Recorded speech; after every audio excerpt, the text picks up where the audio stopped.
On the first day of January, in the year of our Lord 1863, all persons held as slaves within any state or designated part of a state, the people whereof shall then be in rebellion against the United States, shall be then, thenceforth, and forever free.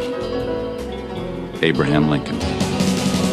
That December, Lincoln spoke to Congress. The dogmas of the quiet past are inadequate to the stormy present.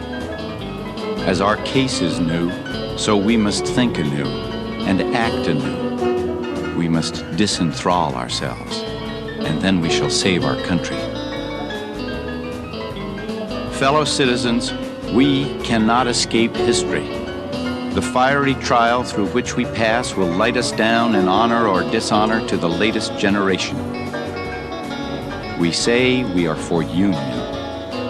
The world will not forget that we say this.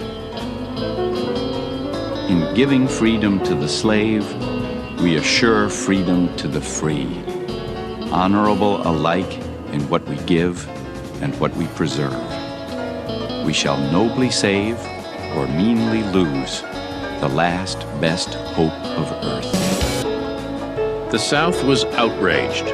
Jefferson Davis called it the most execrable measure recorded in the history of guilty man.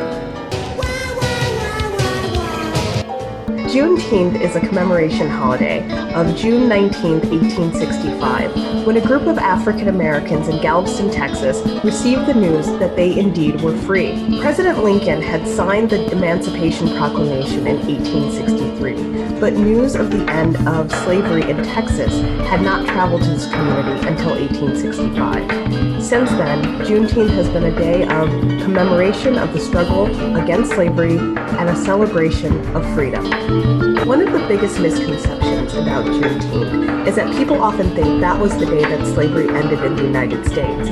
But in fact, the 13th Amendment, which abolished slavery in the United States, was passed in the Senate on April 8, 1864, and the House on January 31st, 1865. Although Juneteenth celebrates the knowledge that slavery had ended, it's important to remember that the conditions that mirrored slavery, whether it was Jim Crow or the suppression of civil rights or continued struggles to fight racism, those continued long after the end of slavery. And so the Juneteenth holiday reminds us of where we've come, and it also inspires us to think about the places we've been. As African Americans left the South to pursue opportunities throughout the 20th century in northern and western cities, the celebration of Juneteenth moved from being a Texas-based celebration to a national one, in which people gathered with families and friends and community to remember the incredible struggle of a people against slavery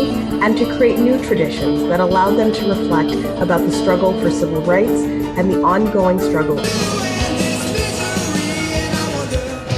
We shout for joy that we live to record this righteous decree. Free forever.